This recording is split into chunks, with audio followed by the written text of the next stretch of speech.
Good afternoon, everybody. I'm Sophie, the Professional Development Manager for English Australia. Thank you for coming along to this afternoon's webinar about effective practice in mental health for ELICOS teachers. This workshop has been run in Victoria and in Queensland already, where we had funding to run the workshops in those states. So it's great that we can also offer it online so that people who didn't have an opportunity to attend the workshop can come to this session. So thank you to today's presenter, also Dr. Jim Elliott. Dr. Elliott is the Chief Content Writer of the Guide to Best Practice in International Student Mental Health that English Australia published last year. And a lot of what he's going to present today is based on the contents of that guide. So we'll give you a link to the guide later that you can follow if you'd like to know more. And Dr. Elliott is a clinical psychologist and he's based in Perth, and he works as a student counsellor at the University of Western Australia in Perth, and he's also retired as well, so he has a lovely life with his dogs walking on the beach. So thank you for coming to present today, Jim. Just before we get started with Jim, I'd like to explain how we're going to work the interactive elements of today's workshop. So this workshop is quite interactive. We'll ask you to comment and provide your own responses to certain prompts.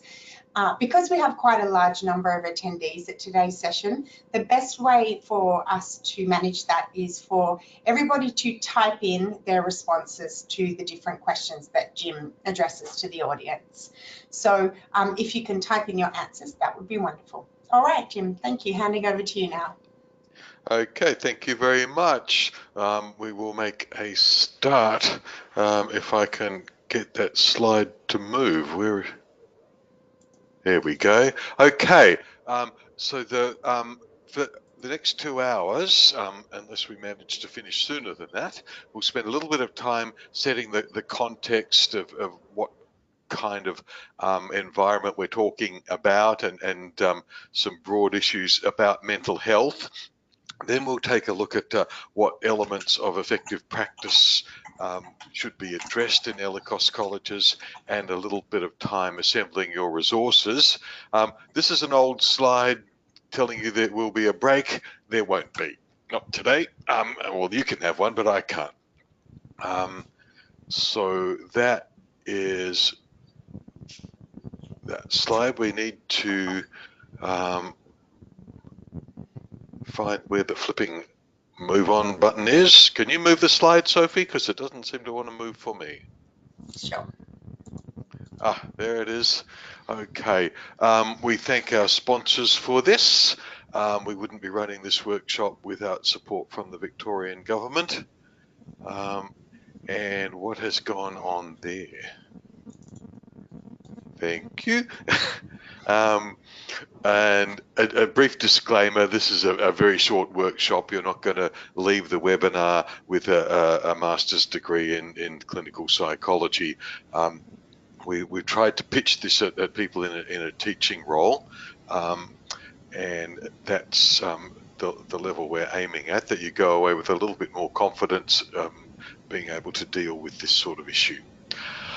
Okay, for an icebreaker, when we ran this workshop as a sort of face-to-face group, I'd invite people to brainstorm how many colloquial terms they could think of for mental health issues. Now, we're not really in a position to get that from you, but so just a few that come to my mind. We speak of being a chop short of a barbecue, sandwich short of a picnic, psycho, nut job, screw loose, brain dead, retard, loony, weirdo, emo. We have filled whiteboards with these sorts of terms, which is kind of interesting. And then what we did after that was ask people to think of how many entertaining and amusing terms could they think of for things like cancer and heart disease, and the short answer is almost none. The moral of that is what we find in the public arena. Mental health issues are often trivialized, the subject of humor, sometimes the subject of horror.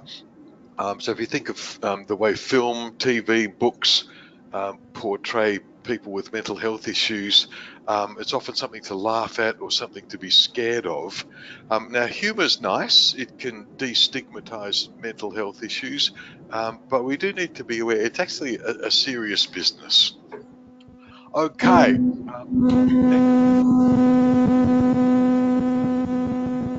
Next slide is why do we have to bother ourselves with this at all? We have to, for compliance reasons. There are sections in the National Code of Practice that require us to do something about mental health. We have an ethical duty of care. I'm getting a lot of noise on my headphones. Is anybody else suffering from that?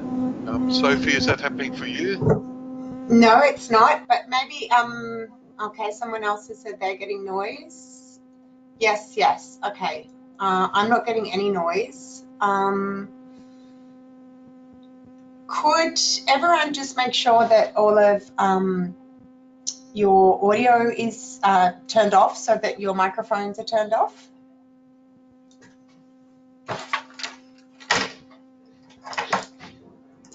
Okay, the noise has dropped away, so I'll carry on. Okay. There's an ethical duty of care, of course, and also it's in our interests to look after our students, because every student is worth money. Now, that might be the most sordid reason, but it's a very good reason nonetheless. Okay, it's interesting to know what kind of numbers we're dealing with. And the English Australia website has got some interesting stats on what sorts of absolute numbers of students there are, where they come from, enrolment trends, and so on. And that is kind of interesting to know. But a big picture on the next slide just demonstrates where we have come from in the last 20 years or so. Now, this graph shows international student enrolments since 1994. I'm getting the noise coming in again. I don't know what that's about. Okay, we can see back in 1994 there were slightly under 100,000 international students in Australia. 2017 the figures are 800,000. I checked an updated version of these figures yesterday, and the 2018 figures is very close to 900,000, which is an enormous number of students. You can see from 2009 up to about 2012, there's a dip that was brought about by the global financial crisis, which had a pipeline effect for several years. We have recovered completely from that and now at the largest number of international students we've ever had. The colours on that graph, the top part, the light bluish colour, students in higher education. The next bit, the purple block, are ELICOS students. And I think an interesting thing to observe about this is the purple block in 2016 mostly ends up in the higher education block in 2017. That they are the feeder group very much into the higher education sector. On to the next slide. What do we have in ELICOS colleges? And where is that? There we go. Nearly 180,000 ELICOS students in 2017. I don't have more recent figures than that. And this is the most up-to-date one is 179,000. Okay, so a little bit more than that, but not a lot. And the market share at the point of this, which accounted for around about 75% of them, big group from China, second biggest group from Japan, and then so on down the table. But there are another 25% from other countries, which any individual one must be less than 2% not to have made it onto the table. They are an extremely diverse group. And when listeners reflect perhaps on their own colleges, You might find your college doesn't look like that at all. The demographic you draw from might be targeted from a particular area. I don't know. And then within any particular country, there's a great deal of variation. When we speak of Indian students, we're talking of a country the size of Europe with an enormous amount of variation. There's a lot of variation with any of those countries, so it's important not to be generalizing too much. But just those sheer numbers give us something to reflect on. All of those countries differ an enormous amount from Australia, to put it mildly. 800,000 international students is about twice as big as Canberra. And we all know how many mental health issues there are in Canberra. 177,000 ELICOS students, that's more than the population of Cairns, a little bit less than Hobart. We're talking a sizable city, and there will be a significant proportion of them with mental health issues at any one time. When we start looking further at the statistics, we will see some of the implications of that. Now, English Australia conducted a survey in 2017 to see, and one of the key questions was this: in the past 2 years, which mental health issues have students at your institution experienced? So this is a percentage of what has been observed. So 89% of people, colleges said, we have observed instances of anxiety in the past 2 years. Depression, 81%. Extreme worry, grief-related stress. There's quite a lot on that table, indicating that this is almost certainly going to crop up. The qualitative feedback, so what are some of the challenges that you have faced, which is our next slide, it was very commonly observed that for international students, ELICOS students, there is stigma associated with mental health, and students may not seek help when they need it.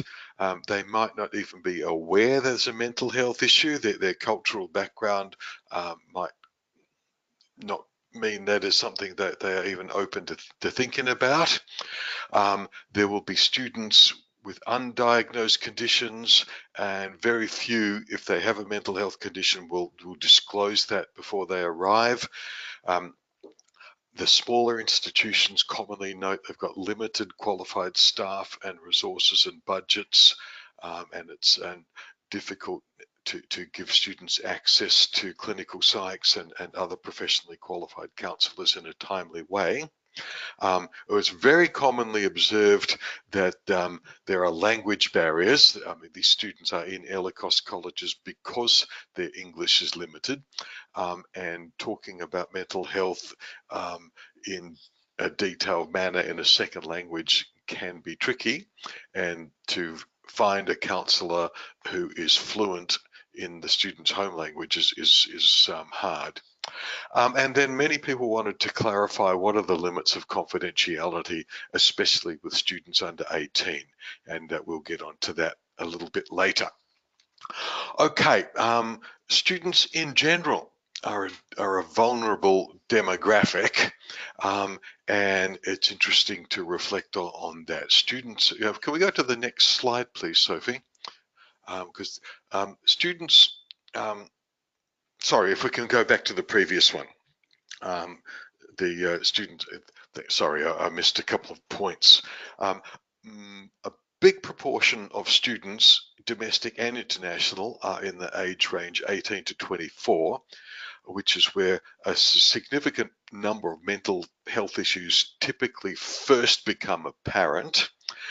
Very few have got the financial resources to buy mental health services at full market price. It can be very expensive to go and see a psychologist and pay for it. Some overseas students' mental health cover might have qualifying periods, and meanwhile, for all students, there are the academic demands, deadlines, expectations to complete their study. Okay, for question 4 there, who's most likely to observe there is an apparent problem? It is more likely to be a teacher, frontline office staff, library staff, housemates. It is extremely unlikely to be a mental health professional who observes first. There's an apparent problem. So that kind of puts people in the teaching role very much in the front line to see possibly there is a problem. Okay, next slide. I Things wonder, that make I wonder if Jim, just before we go on to the next slide, if people could maybe think about what they think are the additional vulnerabilities for international students. Sure. Okay. So I guess you guys are the experts. You work with international students every day. If you could think about, you know, what things is it about the international student experience that might make them more vulnerable or very vulnerable to mental health issues, and just type them into the chat box. Okay, let's see what people have got to contribute. Okay. The first one comes through. Someone said homesickness. Should this be appearing on my screen, Sophie? Because nothing. Nope, it's just coming to me, and I'm going to Okay. relay it to everybody. Okay. Financial pressure, isolation,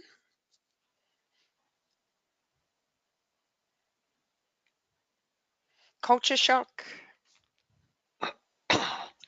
Someone has said cultural stereotypes, dealing with the cultural stereotypes. Another person has said stigma and the ability to understand the health system in Australia. Yep. Okay, great. Thank you, everyone, for your contributions. Thank you very much. Okay, so our next slide summarises some of those points.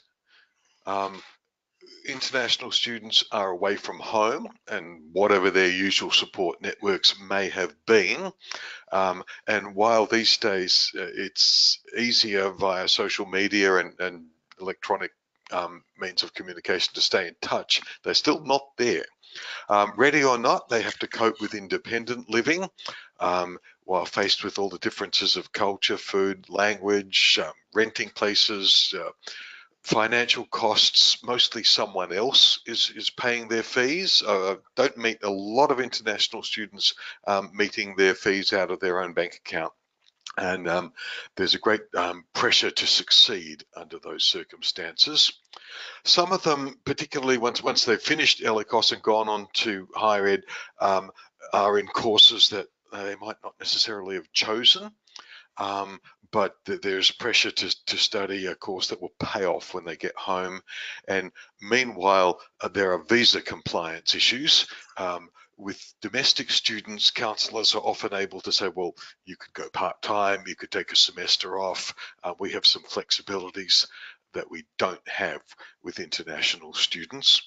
And the next slide means there are some additional vulnerabilities for ELICOS students, particularly to do with language issues. For those under 18, they're legally below adult age. Designated guardians, there's variability there. They're developmentally quite young. Okay. The culture shock that somebody typed in a little bit earlier is a mental health issue, but it is not necessarily a mental illness issue. Acculturative stress seems to be the more trendy term these days rather than culture shock, but we're talking more or less the same thing. For a lot of students, the transition to study in Australia can be psychologically very demanding, and the symptoms associated with that can be quite severe, but are often time limited as the student gets used to it. Effective orientation, other preventative programs can go a very long way. We do have the commonly observed W curve of adjustment, where on arrival there's a sense of initial euphoria and excitement, and isn't Australia great, isn't this fantastic to be here, everything is interesting and engaging, and then 3 or 4 weeks later there's a bit of a dip as the overwhelming differences and the demands of study start to hit. There's often a recovery and then a second dip, frequently sort of about 2/3 of the way through first semester, often associated with study demands and assignments being due, and then a return to a reasonable coping level. This is a common pattern. The next slide shows some of the psychological impact of this on most students. Loneliness, social isolation, many of them do not come in a cohort with a group of friends. They've traveled alone and don't have friends here, feel very isolated. This sense of loss and homesickness, the things that you would normally eat, the currency that you normally deal with, the smell of the air, the traffic, everything is different, and that can be a difficult thing to deal with.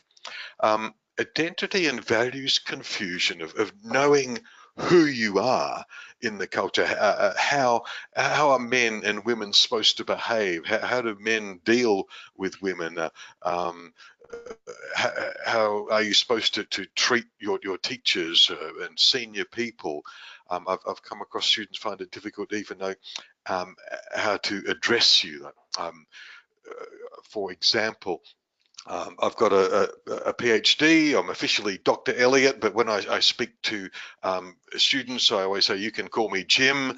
And some students from China find that very difficult. They say, oh, okay, Dr. Elliott, I call you Jim. But they don't. They continue with Dr. Elliott. And I pressed the matter with one student who said, okay, I'll call you Dr. Jim. And the respect towards elders was quite a values confusion. Can you even knock on somebody's door and ask a question? There are instances of discrimination and prejudice, often highlighted in the media. There's feelings of fear, uncertainty, anxiety. There can be physical symptoms, cognitive distress, sadness and depression. These are reasonably to be expected, but it is not something we would call mental illness, even though it can be quite distressing.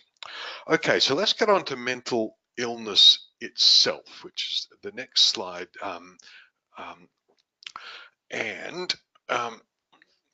What we do not have is any population statistics on the incident rate of mental illness amongst international students at all.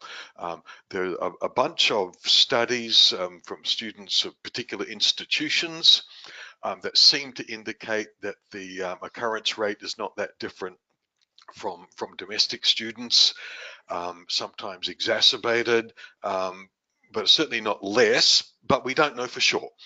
So what we've got to go on is statistics of the Australian population that we can extrapolate from.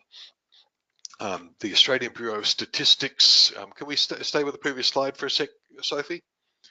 26% of students in the age group we're talking about will have a mental health disorder in any 12-month period. About 4% of the population is depressed or anxious at any one time. Well, what that means is around about 7,000 ELICOS students are probably depressed or anxious at any one time. About 40,000 of them per year have got a mental health issue of some sort. So that's kind of worth bearing in mind. It's pretty common.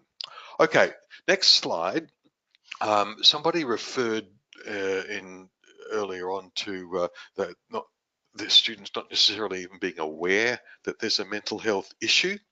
And certainly the Western model can take a very different approach from whatever they might have been used to. The Western system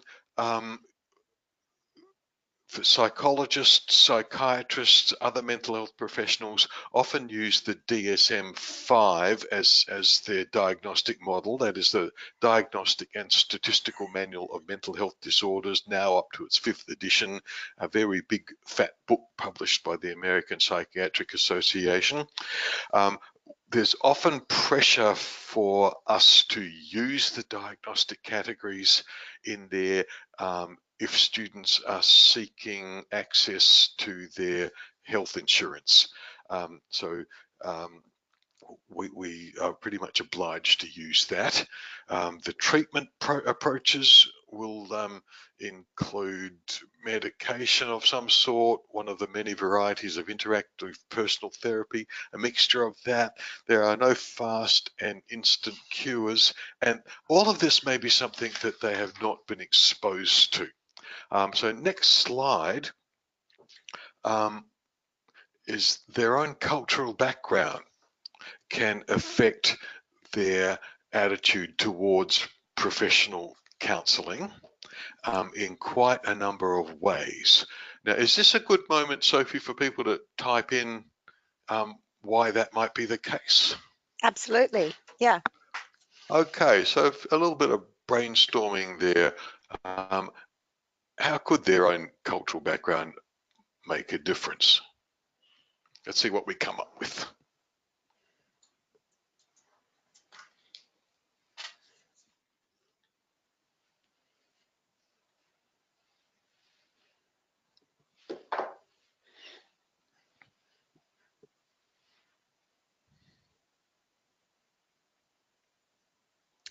Somebody has said taboo of mental health as weakness, particularly for men.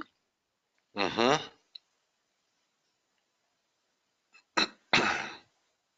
Someone else has said, someone else has said different views of mental health and different ways of interpreting it. Another answer, Vietnam has very few qualified psychologists. Not just Vietnam. It's an interesting comment that, because when I was researching this mental health and international students topic, I tried to find out what mental health services are available in the dominant countries that we recruit from, and there is very, very little to be found. I think there's a good research project for someone to investigate, but we don't know much about the mental health services in Cambodia, Vietnam, Malaysia, China, India. We sort of have quite superficial understandings. Okay, so let's perhaps get on to the next slide. There's a few more answers I can relay if you like. Yep. Sure. Someone has cited the notion of privacy and what should and shouldn't be shared. Someone else has talked about how a student might be labelled a failure immediately if they access services. Okay. Thank you, everyone, for your answers. Okay, so next slide goes through some of those points. Stigma, shame, sense of honor. Shame and honor in some cultures seem to have a great deal more weight than they do in Western culture, but the stigma of not wanting to be labeled. Many students don't even know what counselling is, and I mean, it is a weird thing to sit down with a complete stranger and start talking about your deeply personal stuff. Weird enough within our culture, in some cultures, a completely alien thing. They are often fearful that family and significant others will find out. The concept of confidentiality can be quite an alien one in some cultures. There's sometimes a fear of being misunderstood and discriminated against. That was the comment, maybe you'll be labelled as a failure straight away. Certainly come across international students who I need to constantly reassure them that I am not going to tell what they are telling me to the international office or any other part of the university. And then the other ways of understanding mental health issues within so-called traditional medical models like Ayurvedic medicine, Chinese traditional medicine, and other systems in different places. There can be religious and moral and cultural approaches. For example, I've found occasionally students from an Islamic background will have a very different views, say, of an issue like homosexuality. So that is something that we need to address, which the next slide has a couple of broad points. And I guess when we talk to students, we can acknowledge, as I understand that in your family or cultural background, it can be difficult. We can give information about what counselling actually involves. We have to be quite explicit about confidentiality, and I'll speak a little bit more about that later. If possible, it may be worth using interpreter services. Not always possible in the immediate moment, but there you go, that's life. Sometimes I have found, just reiterating the value, that a small investment of the student's time with a counsellor can make a difference to their chances of success. That seems to be a useful thing. Okay, what is not helpful? Overreacting to the student presenting issue, underreacting, downplaying it, fearful responses, or trying to be the super rescuer, that I will help you, you are bored and lonely, I will take you home to meet my children. Personalizing it in some way that is like, well, this is what worked for me, therefore that is what's going to work for you. So it's important to be aware of the things that don't work very well. Okay, let's get on to what we know about the most common mental health issues amongst students in general, and international students in particular. These are the terms that you will find mental health professionals using as part of their everyday jargon.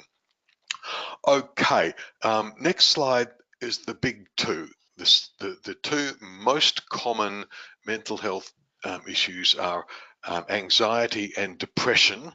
Anxiety covers a multitude of diagnosable conditions. Generalized anxiety disorder and social anxiety disorder, between them, are the two most common. Generalized anxiety, when somebody just seems to have a heightened sense of anxiety about almost everything.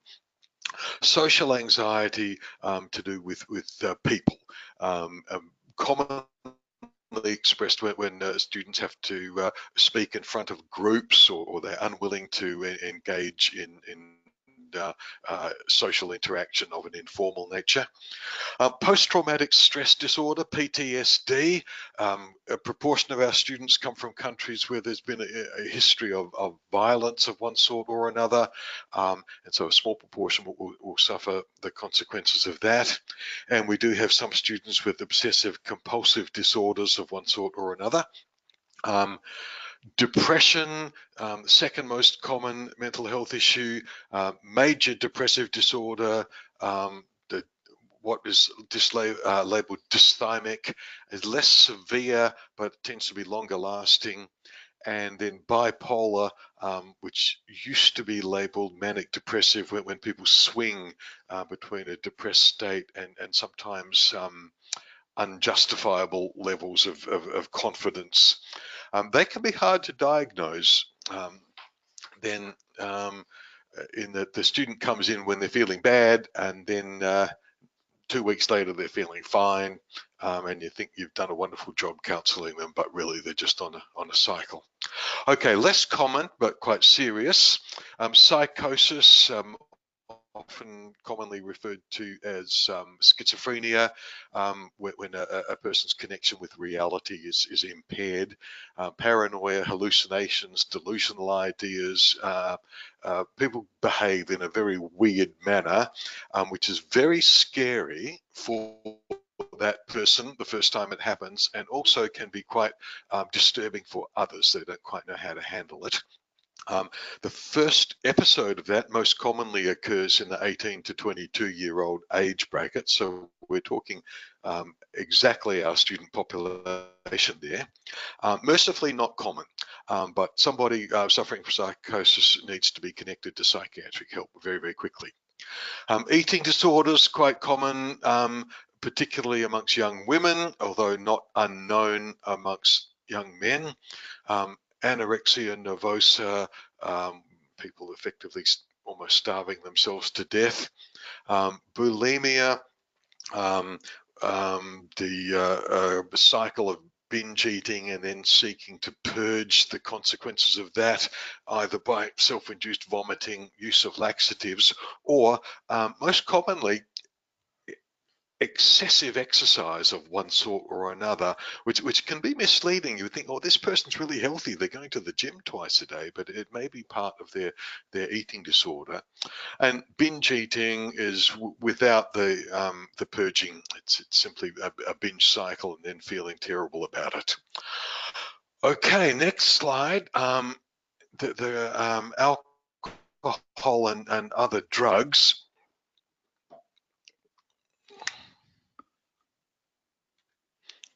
Are we Just able to coming move up. that? Yeah. Thank you very much, Sophie. Okay, alcohol and other drugs is the term often used in our literature, and it sort of implies that alcohol is not a drug, which of course it is. Alcohol is a drug, and by a long margin, the one that causes the most problems in Western cultures. Now, many of us quite happily use alcohol and it is not a problem, and I guess alcohol and drug misuse is a problem when it becomes a problem. So if a person develops a dependency to a point where it begins to affect their lives, so the consequences might be negative things that happen as a consequence of being intoxicated or high, like fights, car crashes, unintended sexual encounters. If the use of the preferred substance is at a level that interferes with the capacity to attend to study or employment, if it messes with relationships, if the substance is illegal, there can be all kinds of consequences attached to that simple fact, and there will be the short-term and long-term effects on health. Often people with mental health issues comorbidly using a drug of one sort or another, methamphetamine, marijuana, whatever it might be, and it can be very hard to disentangle, are they using the drug because of their mental health problem, or have they got their mental health problem because of the drug? It is extremely hard to continue to be a student and have a long-term dependency on a drug. We tend to lose them before that point.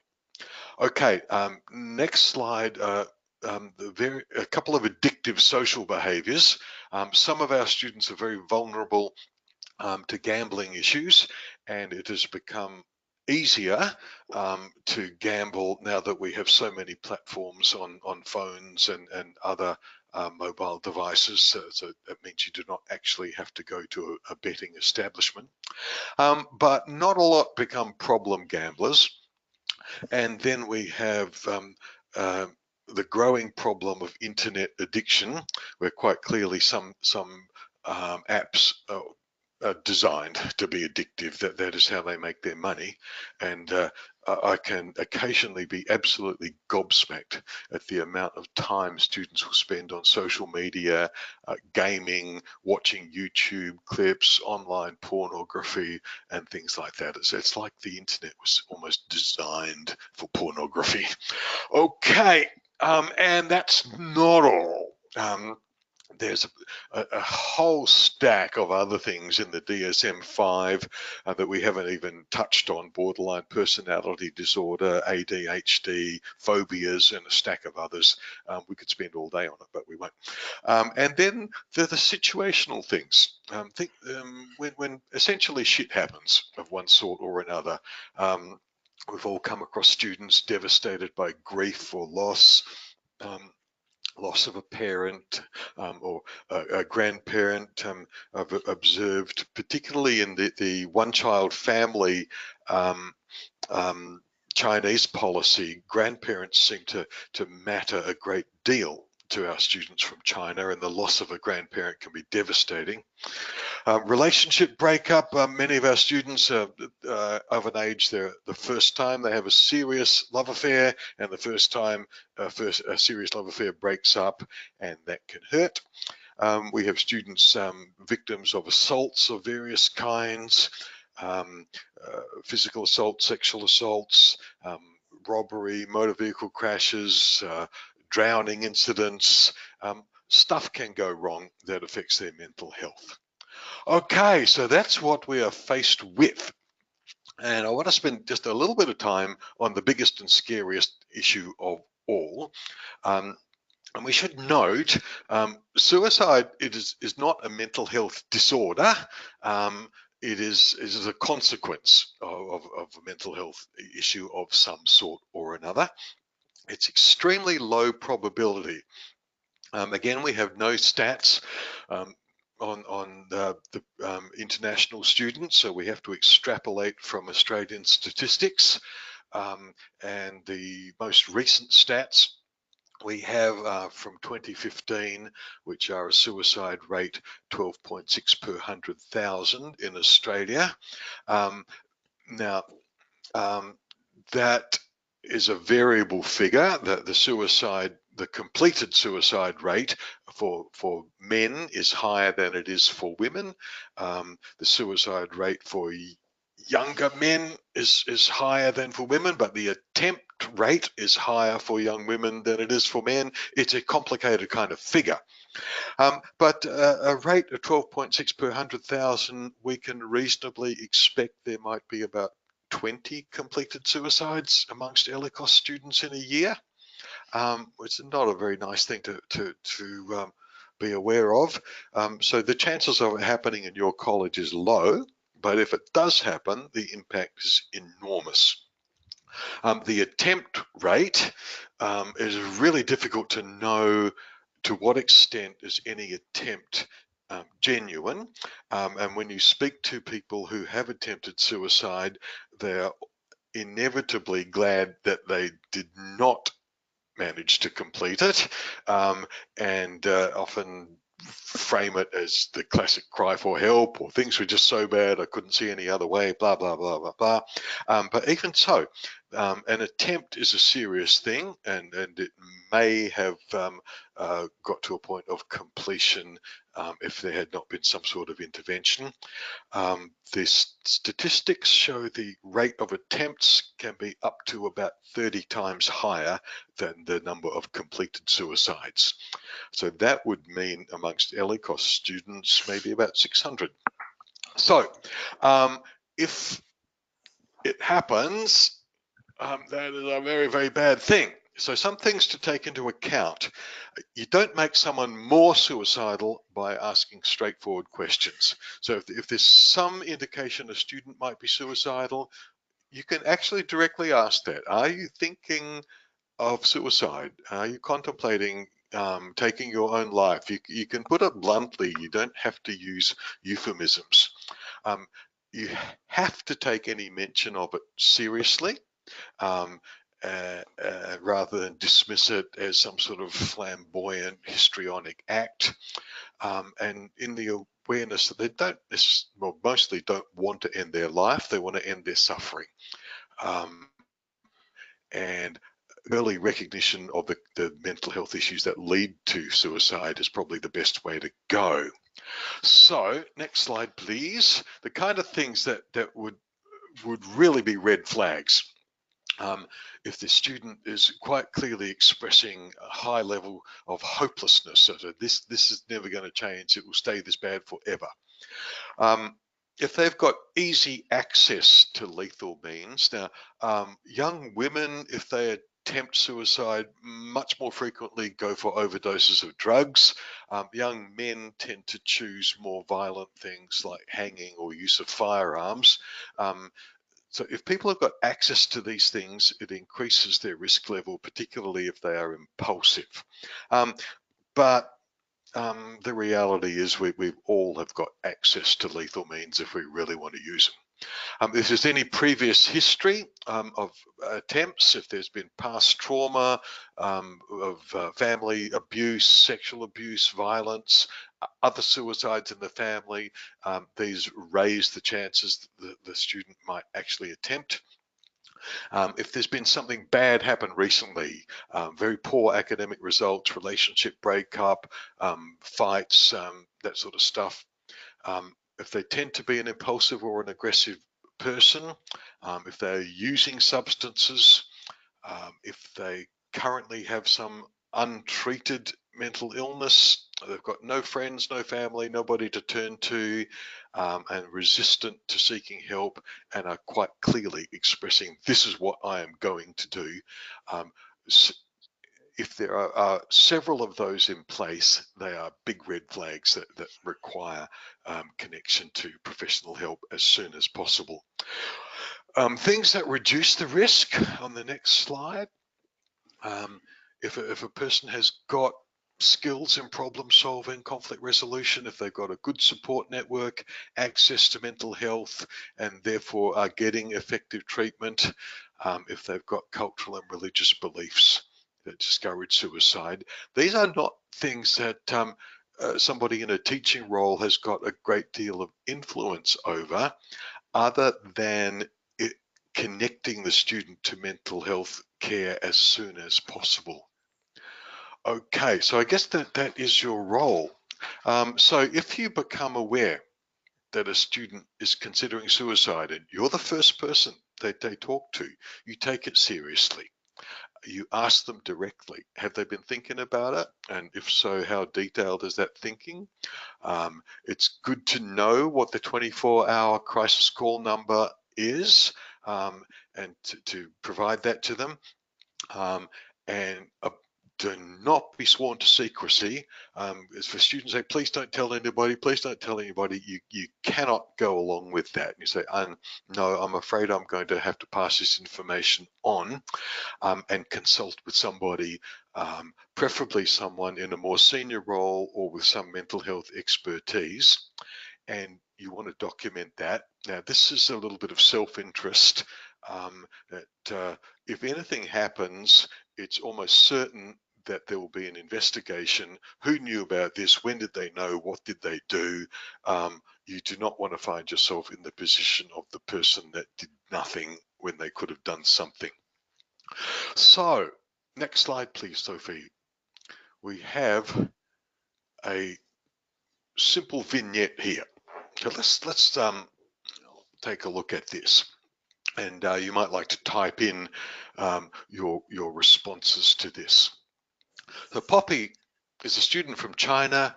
She's studying English for academic purposes, a 20-week pathway course that will allow her to enter university directly if she passes.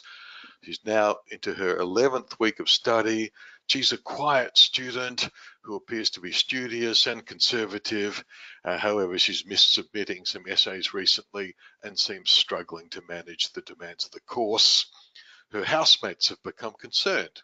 She doesn't appear to be eating much, spending a great deal of time alone in her room, drinking alcohol.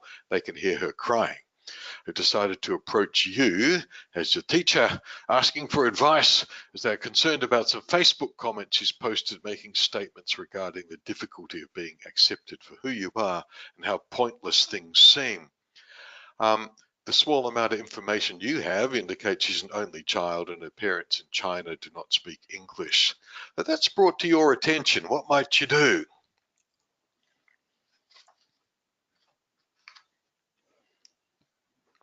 So type away and Sophie can feed back what we find.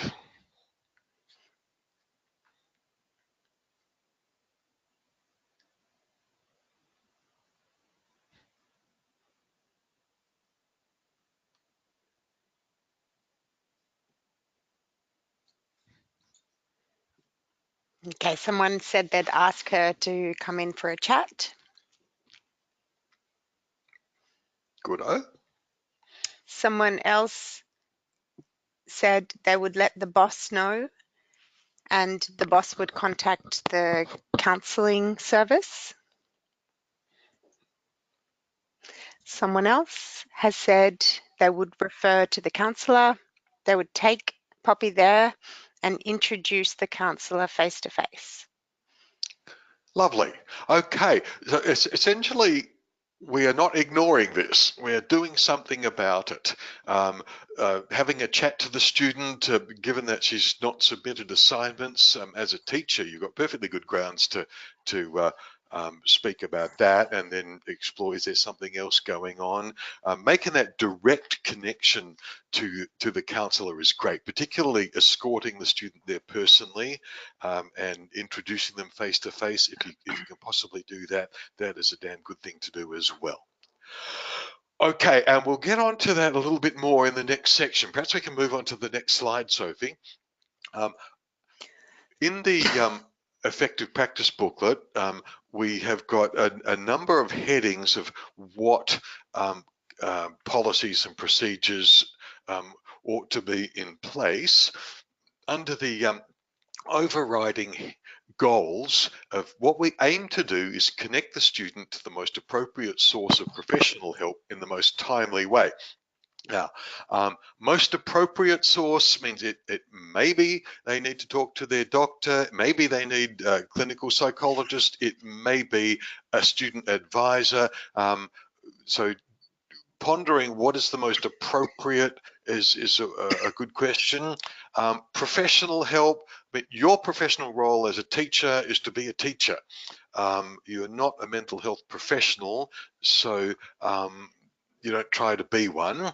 And the word timely is important. To do this as early as we can is a significant thing.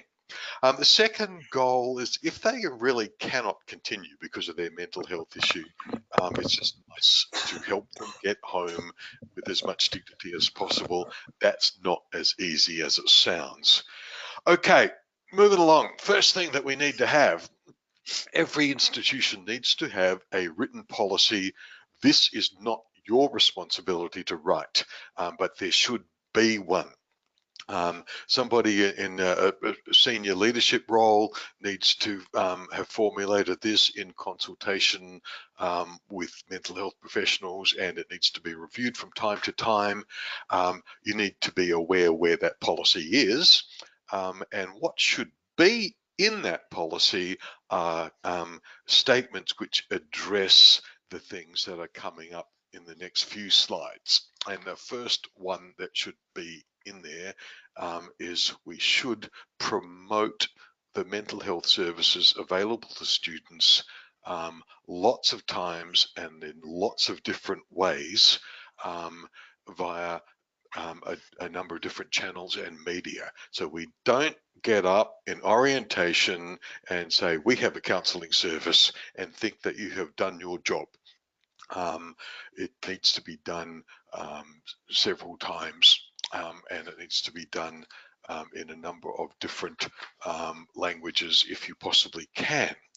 Now, some examples of this. Sophie, would you like to go through Yeah. the next couple of slides? Yeah, I do have a few examples from ELICOS colleges that I've spoken to. Before I talk about the examples on the screen, I'd like to say also that it's becoming quite common to embed mental health awareness into ELICOS curricula, and a lot of colleges have developed lessons based on awareness of mental health issues and also awareness of the services within the centres, which is a great initiative. Some examples of promoting mental health awareness which are working really well are Macquarie University English Language Centre in New South Wales holds mental health workshops every 3 to 4 months, and these workshops quite ingeniously were designed by international students who were studying psychology at the university, at Macquarie University. So the ELICOS Centre approached the third year psychology students and asked them to design some workshops around mental health awareness that could be run for the ELICOS students at high stress times, like around exam time. And they've been going really well because they're student designed and student led. another great example of a peer-led initiative has come out of Deakin University English Language Institute. And at Deakin, what they do at orientation is that they have different students from different nationality groups who talk about the counselling services at Deakin, and they nominate themselves as go-to people for the new student cohort coming through if those students have any questions about the counselling service, or indeed would like to talk about anything to do with their mental health. And they've found that that's worked really well, because these are people who become familiar to these students, and who the students are more likely to open up to. And of course, these peer leaders are trained before they take on those roles, and they have found that, again, that giving of responsibility to the leaders has been an initiative that's worked really well for them. That's an excellent thing. So I don't think anybody's got more credibility in talking to a student than a slightly more senior student. Absolutely. At Curtin University Curtin English Language Centre in Perth, they've taken it one step further. So all of their ELICOS students undertake a course called, I'll just turn my webcam on so you can see me, undertake a course called Curtin Life during the first 10 weeks of their study at the ELICOS Centre. It's a compulsory course. I think it's 1 hour per week over the 10 weeks for all new students. And it has mental health and wellbeing outcomes embedded into it. So, for example, one of the outcomes of the course is that students can understand the terms depression and anxiety and identify signs of these in themselves and their peers. And actually, what they've said is that they really focus in that 10-week period on the types of issues that are very common amongst their student cohorts, like homesickness and isolation, and some of the issues that we've spoken about today. Financial pressure is another one. And they've found that just because it's over a 10-week period, there is by the end of that time, a great awareness of the services available, but also a willingness of students to get involved in a lot of the programs that they run to promote, not only promote mental health, but promote physical well-being as well. Beautiful. Okay, moving right along to the next slide. There needs to be a certain level of staff training and awareness, and this workshop is at a small level addressing that. But sorry, I've got a bit of a cough. Mental health first aid is probably the most useful thing which non-professionals can do. Next slide, please, Sophie. Mental health first aid is a 2-day training aimed at non-mental health professionals that will give you a much more comprehensive idea of how to recognize mental health issues and early intervention. And it is useful to have a small critical mass of staff who have done this, so that there is always at least 1 or 2 people around who can be called upon if an issue pops up.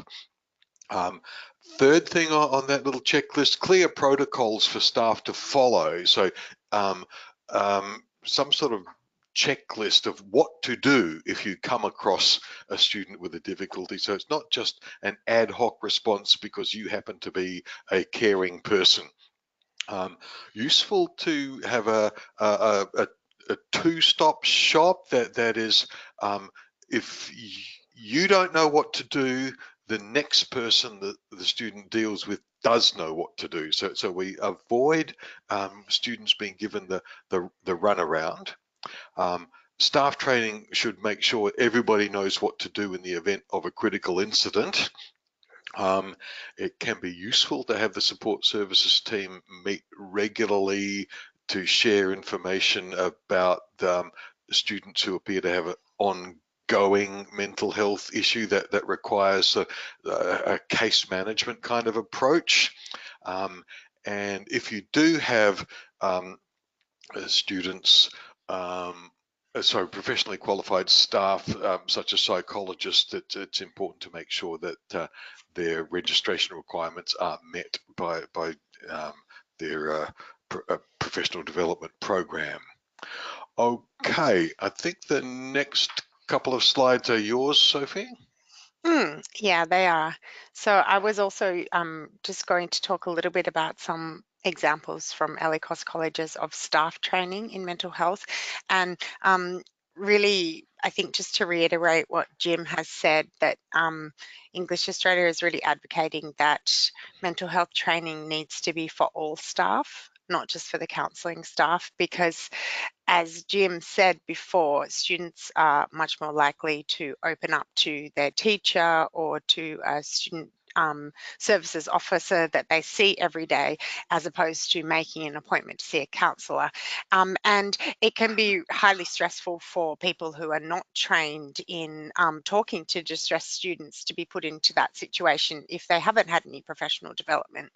So what you can see on your screens now is an example of how one ELICOS centre is training their teachers to talk to distressed students. It's from the University of Adelaide English Language Centre. And it's a flow chart that all teachers have in the front of their roles that they take to class every day. And the counselling service from the University of Adelaide has trained teachers in the use of this flow chart. So basically, they've done some professional development around assessing levels of distress of students, if it's a high level of distress, and then if that student is at risk of harm to themselves or others or not at risk, or if it's a lower level of distress, and then the steps that need to be taken by the teacher once they've made that assessment. And you'll see at the bottom, they've got the how to talk to an upset person go-to tips as well. And they also did training with their staff about talking to students who were upset or angry or distressed.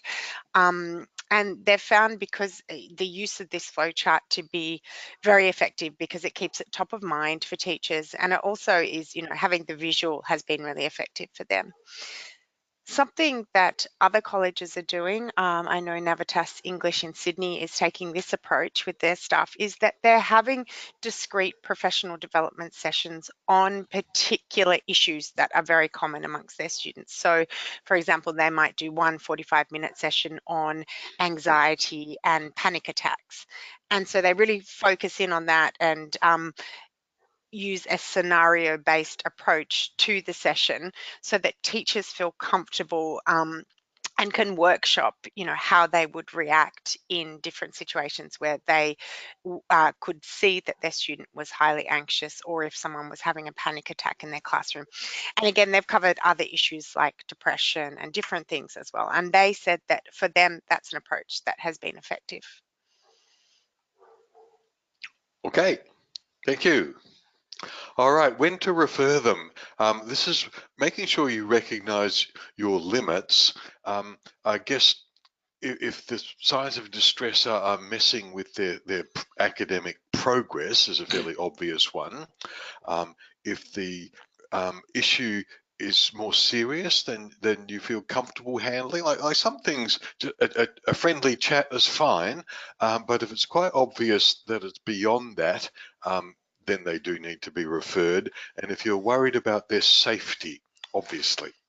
Okay, next slide. This is my favorite topic amongst all of this, and that is the healthy lifestyle promotion part of dealing with mental health. There are plenty of things we can do that encourage social engagement, physical activity, other healthy lifestyle activities that reduce the probability of a mental health issue happening, because the easiest mental health issue to deal with is one that doesn't happen at all. So next slide, some of the things that we could do. Anything that increases social engagement, particularly face-to-face contact. So colleges have excursions, volunteer groups, they have fundraising events, cultural events. Some places have choirs and people get together to sing, and there's so much evidence of how good requires for people's mental health. Physical activities, when I work with a client with depression or anxiety, one of the issues that always comes up is what kind of exercise do people do? And getting people off their butt and active is possibly the single most important behavior that makes an early difference to how they feel. So if we've got things in place that encourage students to be active, if you've got social sports, organised team sports, discounts on gym membership, whatever that might be, these are good things to have.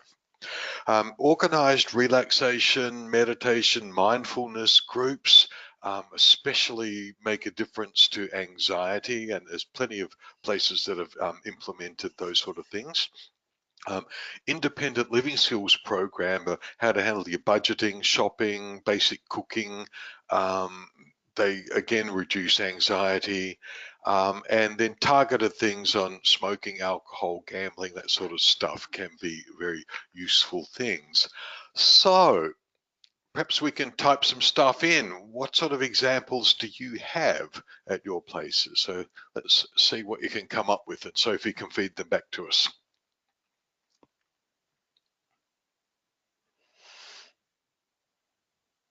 So they can be examples of things to promote healthy lifestyle or to promote mental health awareness as well.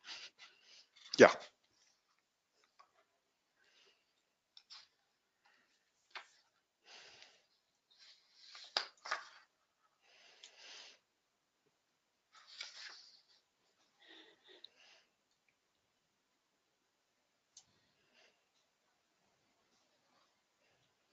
Someone said that they run an Are You OK week Oh, good. periodically throughout the year, using some of the materials from the Are You OK website and campaigns at their college.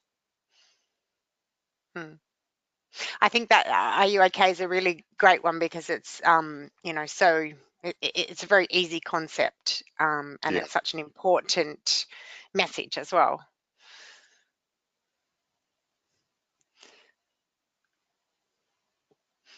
Someone's commented that most of their activities are not ELICOS specific, but university-wide initiatives, which means that their students are not often engaging in them. Right. So this is a college attached to a larger institution. Yeah, so, Yeah. you know, for example, clubs and social groups they're promoting, but they're university-wide.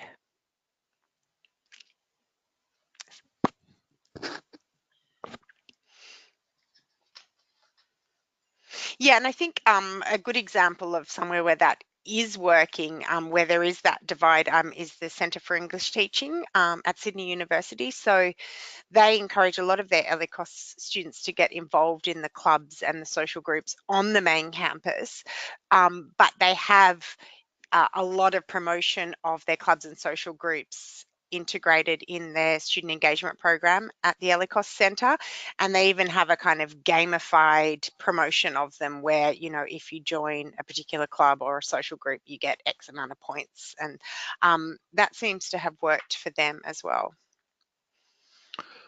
Cool. Okay, let's move on. A further part of the policy should address what an institution has got in place for early identification. I can't stress enough how much a difference it makes if we pick people up very early rather than later. There's been so many times in my career I've spoken to a student and thought, if only I had seen you 2 or 3 months ago, we could have made a much bigger difference than what we're able to do now. So the kind of things that might make a difference to early identification. Next slide, please, is if students self-identify. So information that destigmatizes it as much as possible and makes a clearly identified person or service approachable. That means that there is a greater level of probability that they will present themselves sooner. The stuff we've already talked about, training staff to be aware of the signs that indicate a mental health problem, systems that identify disengaged and struggling students, so people who are not attending or not logging into the student portal, and then some clear action that is a consequence of this, a simple reporting process so you can alert responsible staff as quickly as possible. So can we move on to the next slide, please, Sophie? Actually, I wanted to skip that one and go straight on to the one after. And that is, what are the sort of signs of distress that might allow you to make this early identification? And these are the outward signs you might see. Students are appearing to be overwhelmed, if they are crying, if they're openly expressing hopelessness, if they seem to stop looking after themselves, their clothes are not laundered, their hair is a mess, that they don't appear to have washed, if they're a bit smelly, if there's some indication of disconnection from reality, hearing voices or paranoid behavior, if they're quite clearly intoxicated on some substance, if their emotional reaction is excessive, disproportionate to the circumstance, if a little thing happens and they burst into tears or act out angrily, if they lack of response, that is, they seem to have shut down, poor academic performance, particularly a change, if a person has been doing well and suddenly is not submitting work, or the work is extremely low quality compared to before. If they're simply not there anymore, and most ELICOS colleges, I understand, have got attendance requirements, that is an obvious red flag. If their thought processes in written or oral work seems to be weird, and then social withdrawal, that might indicate a mental health issue and lead you to do what the next slide comes up with, and that is, well, how might you intervene with that? First of all, you talk privately, not in front of the entire class. You'd say, can we have a word after class, please? Or can you, is it okay if we have a meeting in my office, assuming you've got one in these open plan days? You communicate your concern, that is, well, what I'm observing is blah, blah, blah, blah, blah, and I wonder if there's something going on, and listen. Counselling can be suggested as a resource. It should not turn into any kind of power struggle or diagnostic exercise. You try and normalize counselling as much as possible. That this is a common thing to do. It doesn't mean that you are any kind of freak or weirdo. That's a stigma that can be hard to overcome. It reminds me of some research I did a while ago when one of my colleagues at Curtin University at the time, and I interviewed students who were about to have their enrolment terminated on academic grounds. We asked them, why didn't they access the support services like learning support or counselling? And they essentially said, well, learning support, that's for dummies, and counselling services, that's for loonies. That led us to do quite a lot of work in destigmatizing those services. Stressing the confidentiality is important, that this will not go further without their written permission. You might describe the service or introduce the service or recommend a specific counsellor, look for a bit of leverage. You might simply allow time. So what about you have a think about that, and we'll talk again tomorrow or the next day. Talking to a distressed student, our next slide, it can be useful to have some sort of stock phrases that you can trot out, such as these. Now, I'm not expecting you to jot these down. You will have access to these slides later on. But these are the sort of phrases that can help open up a conversation. So it might be difficult to say, but how are you feeling right now? and allow the time for the student to respond. Well, what's been happening? What's going on for you? Well, what are the kind of things you've been doing about it? And how does that make you feel? Are there some ways that I could possibly help you? What would be helpful to you right now? What would you expect to happen if things continue the way they are now? If we don't do anything, well, how's it going to proceed? Is there anyone else you've talked to? So these kind of phrases are kind of open-ended lines.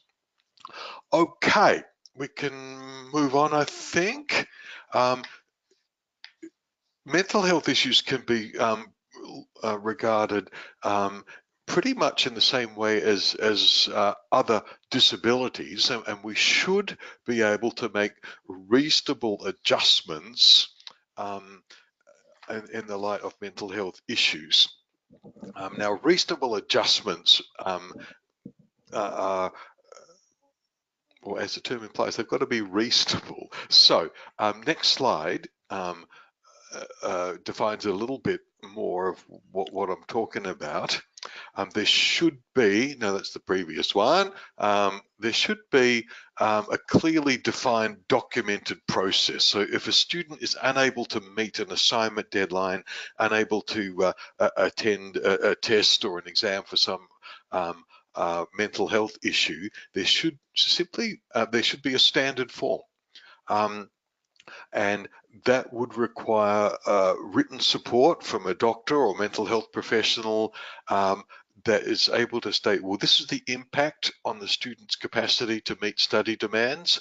If possible, some estimate of how long this has been going on, how long it may persist, and it can be useful to get a recommendation from that mental health professional of, well, what's a reasonable adjustment? Do they need an extra week? Do they need longer than that? Do they need an alternative assessment date? Do they need modified assessment conditions? And that's fine, but it should always be framed as a recommendation, and that you're making an academic decision.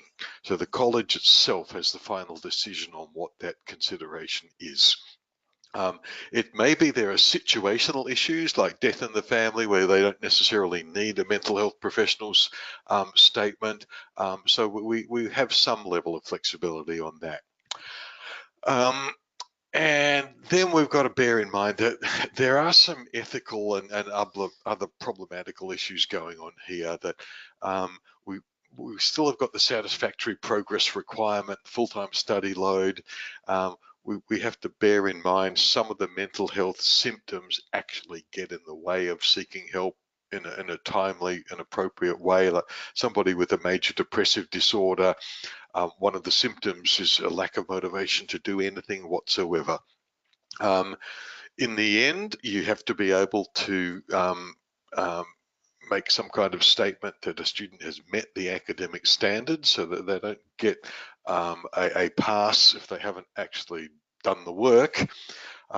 We need to be aware that we've got equity to be aware of, that other students who are meeting the normal progress may feel a bit burned if somebody gets special conditions. So it's a tricky area. Okay, but it needs to be part of the policy somehow. What are you going to do if a student has got mental health needs?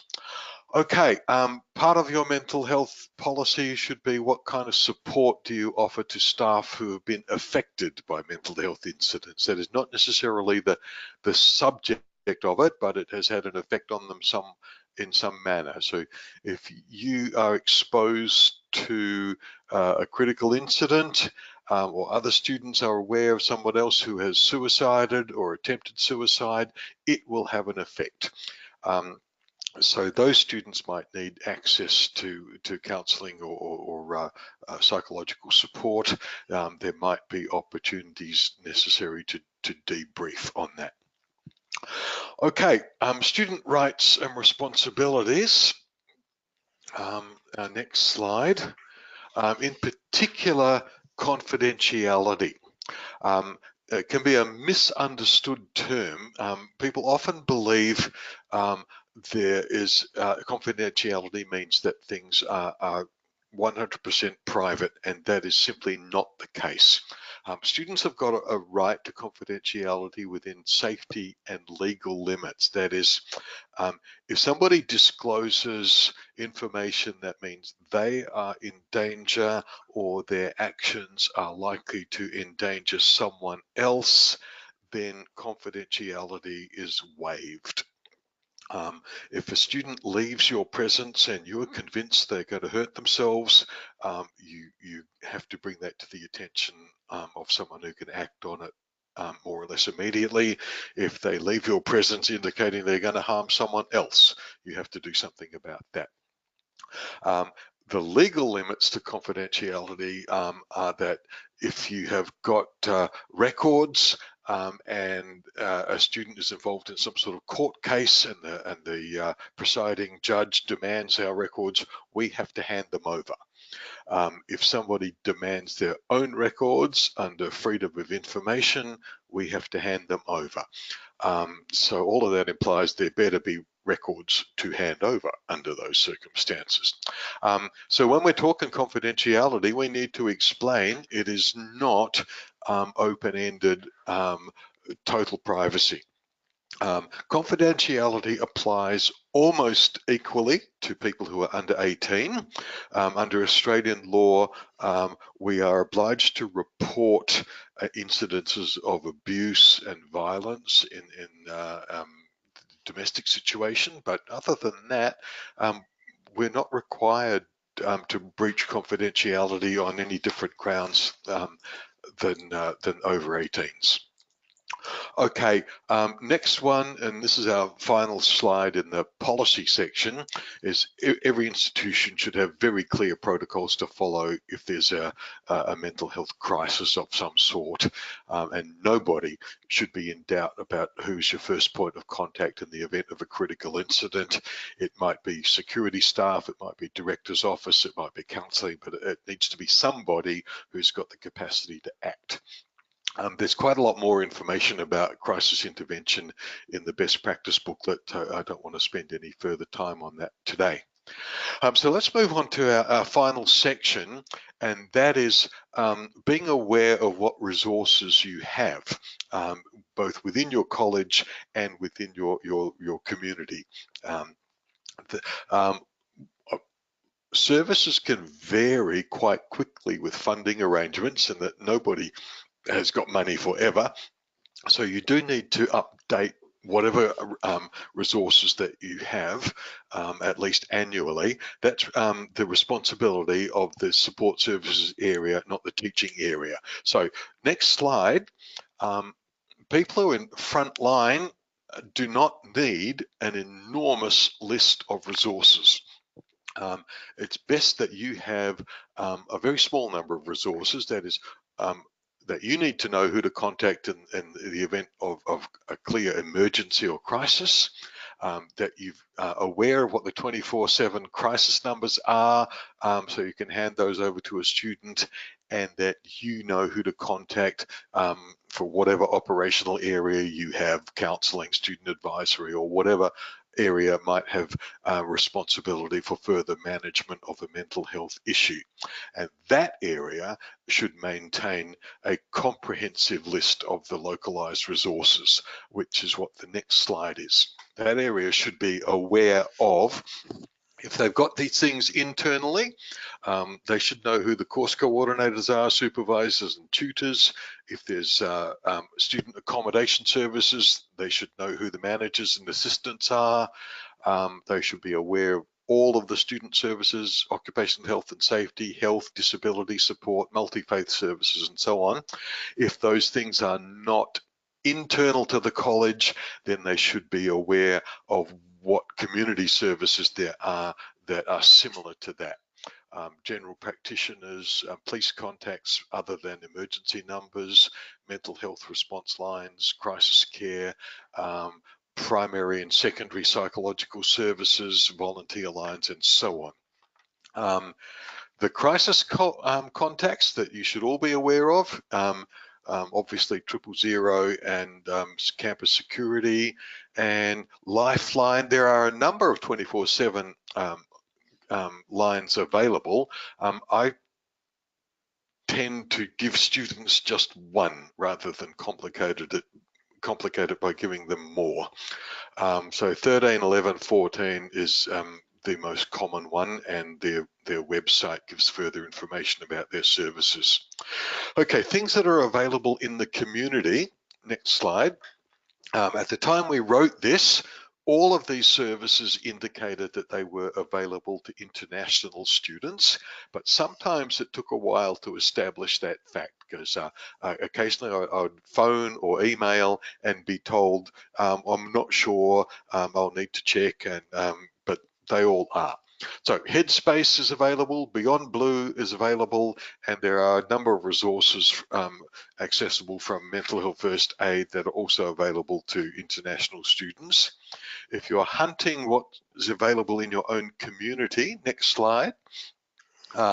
When you get a copy of the slide, you will find all of these links are active. Mental Health Gov, Mental Health Online, Health Direct, University Health and Wellbeing, all of these give a number have got search engines or search options to find things that may be in your local area. The JED Foundation is an American resource which has got an awful lot of useful information style resources, pamphlets and handouts and things of that sort, but they are very much in the American context. Now the next slide, I apologize how busy this is, but this is a useful thing for you to access in that this is online self-help resources, and occasionally students are not willing to engage with a person, but they're willing to engage with a screen of some sort or another. Some of the things that in particular, like the second one, the Butterfly Foundation, students with eating disorders are often unwilling to talk to somebody right now. They don't even want to admit that they've got an eating disorder. But the Butterfly Foundation can be a good gateway as a starting point. The fifth one down, Q Life, it's a service available to gay, lesbian, transgender, whatever else, all of those multiple letters that proliferate come up with international students who are coming out as anything other than straight in Australia often find that an extremely difficult thing to deal with, and a sympathetic, empathic voice on the other end of a phone is a very useful resource. So there's a whole stack of those. You can access them and check them when you get access to the slides. Okay, the next slide we used when this workshop was presented in Melbourne. The Study Melbourne Student Centre is very particular about what is available to students in Victoria and in Melbourne in particular. As far as I'm aware, other states don't seem to have anything quite as targeted as this. But I could be wrong because things change from time to time. But any of you that happen to be based in Victoria, this is a massively useful resource to access straight away. Okay, and we're pretty much getting close to the end. So if you would like to read further, the best practice booklet is accessible via that link, and that booklet has got an annotated bibliography. If you want to read some professionally written articles on international students, the best platform is to read the Journal of the Australian and New Zealand Student Services Association. Just a small caveat though, if you are reading an article that talks about mental health and international students, you need to be very aware about who they're writing about. If you read an American published article talking about international students.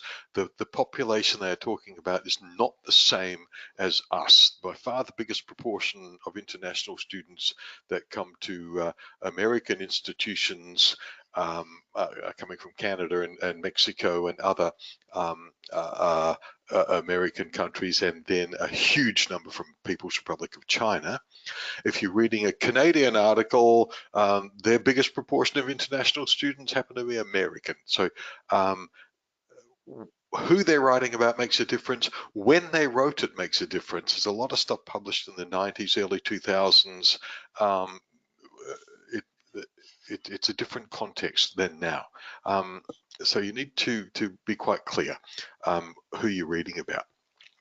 Okay, and the next slide is almost the conclusion, a very brief intro. So it might be interesting if you share by typing in, is there anything come up today that you didn't know much about before? Are you satisfied from what we've discussed that you've got a really good practice model in your workplace? Or do you need to go away and raise some issues with people? Is there anything you need to do to build on what we've discussed today? So perhaps if you can type in 1 or 2 comments and Sophie can read them back to us, that might be a useful point to share as a wind up. Sure.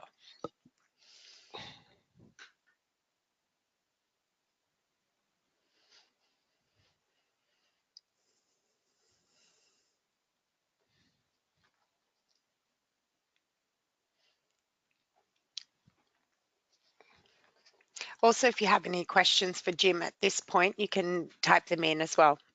Sure. Okay. So someone has just said, great session. I can't find a clear mental health policy on our university intranet, which is a concern. Okay, so possibly talk to the counselling service or the director and say, do we have anything in writing? Because that's something that you need to have.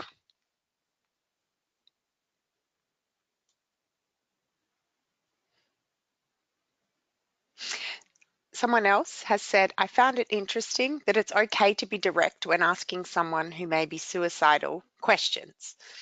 I Yes, would have it thought is. a direct approach might have negative impacts. So it's good to know. No. It often exactly the opposite, that it brings the issue out into the open rather than remaining hidden. We don't have any evidence at all that shows talking about suicide makes people more suicidal. That all the evidence points in the direction that it enables connecting them to sources of help in a more timely way. So no, it's not going to cause more harm, it's going to cause less. Someone else has said that they didn't realise there were initiatives at universities to deal with this issue. Well, that's good. Okay, we have a question for you, Jim.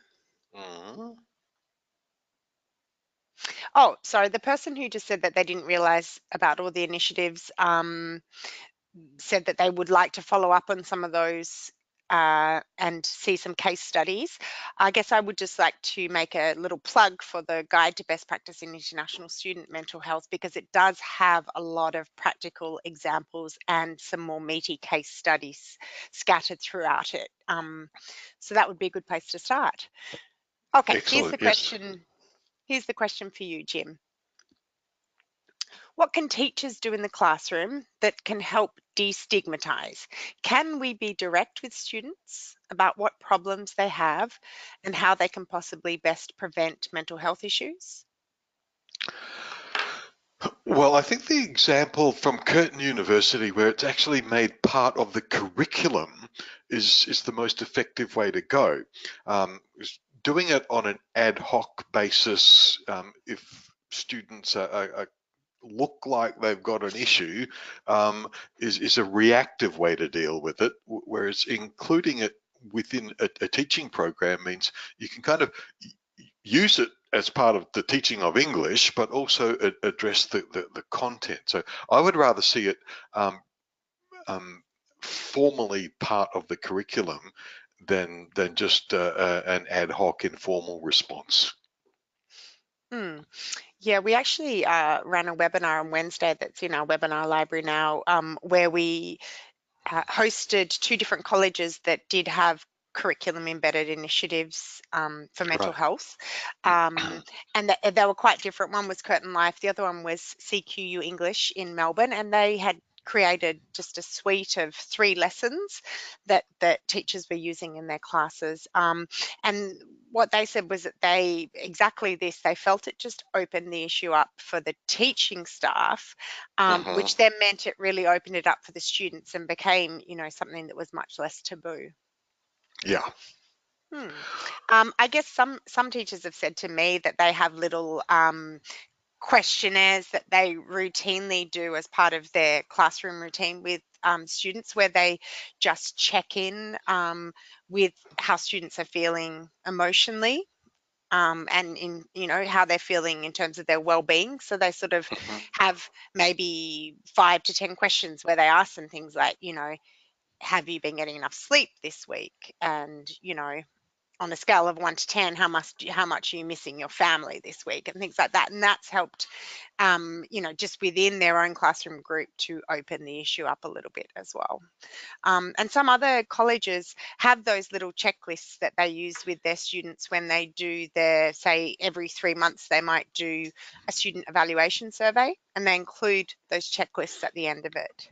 So little things like that teachers can do to reinforce the message. Okay. Okay. There's another comment. That brings us to the end. Yeah. Yeah, another comment. Someone said that they're going to make up a card to give to a student in class to ask them to see them after class. All right. So it's done very silently, and that's a good thing. It's making somebody conspicuous on mental health grounds is not a good move. There's a question which you will be able to answer, Jim. Are ELICOS teachers covered by any mandatory reporting laws if a student says to them that they're considering suicide? There's no legal obligation to report somebody who's expressed a suicidal intent that I'm aware of.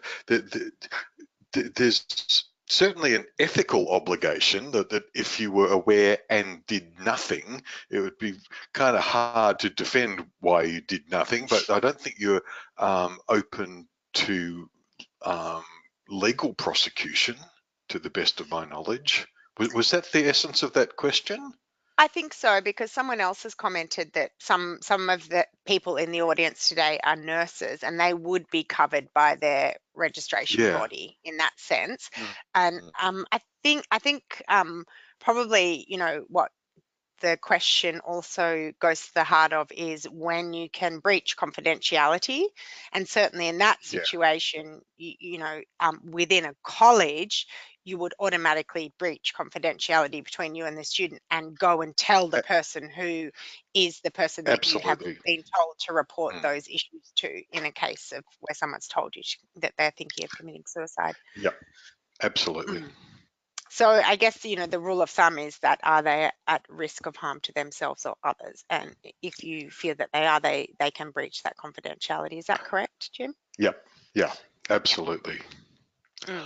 Okay, well, I think we have more or less wound to a halt. Would you like to just speak to the next slide, Sophie, to bring us to the end?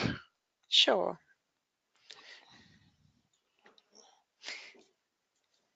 So thanks very much, Jim, for presenting that today. And thank you to everybody for all of your comments and participation as well.